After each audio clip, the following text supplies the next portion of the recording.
I remember the moment I first saw the sign, "Welcome to Dusthaven, population 712. The words seemed innocuous enough, but as my car rolled to a stop in front of the old sign, I couldn't shake the feeling that something was off. My name is Tom Wilson. I'm a 29-year-old marketing analyst, and I thought this little getaway would be a chance to clear my mind. I should have turned back then. The road to Dusthaven had become more desolate with every passing mile, and my GPS had stopped working an hour ago. At first, I thought it was just a glitch, but now, as the landscape blurred with the onset of twilight, I couldn't shake the eerie quiet. I parked my car along the side of the road, the engine humming softly before I shut it off. The wind was howling. I pulled my jacket tighter around me, trying to shake the sudden chill that had overtaken my body. The streets of the town seemed to stretch endlessly, but there were no cars, no pedestrians, no signs of life at all. I wandered through the empty streets, my footsteps echoing as I walked past old Victorian-style houses. The place looked like something from a bygone era, stuck in time, but it was too quiet, far too quiet. I'd seen small towns before, but something about this one felt wrong. My mind raced with thoughts of why there was no one around. Maybe it was a ghost town? No, it couldn't be. But it felt that way. Even the wind, which was once howling, seemed to die down the deeper I went into the town. I spotted a newspaper lying on the front steps of one of the houses. The headline immediately caught my attention. "Family of 4 vanishes without a trace in Dusthaven."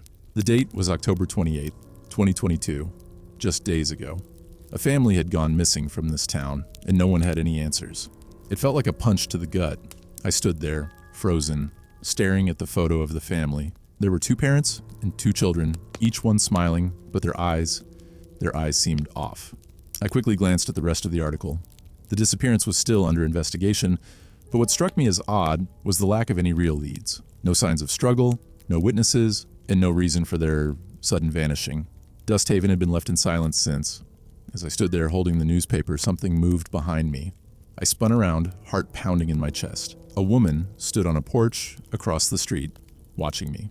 She was old, probably in her late 70s, her hair a silvery white, and her eyes locked onto me with an intensity that sent a shiver down my spine. I hesitated for a moment before walking towards her. I'm not sure what pulled me in, but I felt this strange compulsion to approach. When I reached the porch, the woman smiled. It was a strange, knowing smile, like she had been waiting for me. "You must be lost," she said in a raspy voice, her words heavy with something unspoken.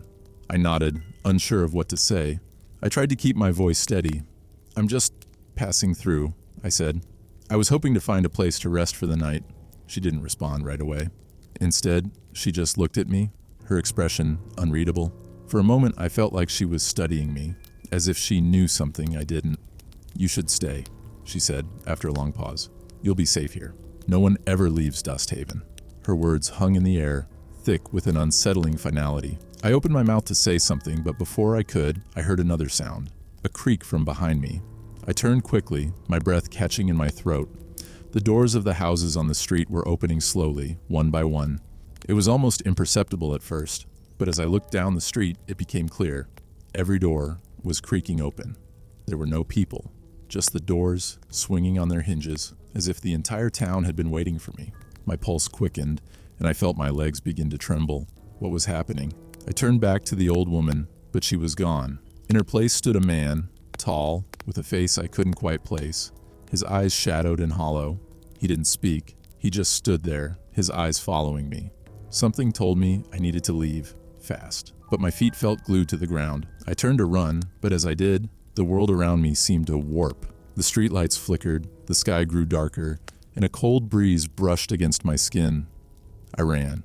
I ran faster than I ever had before, not stopping until I reached my car. My hands were shaking as I fumbled with the keys, trying to unlock the door. Once inside, I slammed the door shut and started the engine. The car roared to life, and I floored the gas pedal, tearing down the street. But when I looked in the rearview mirror, Dusthaven was gone. There was nothing but empty road behind me. I don't know how I got out of there.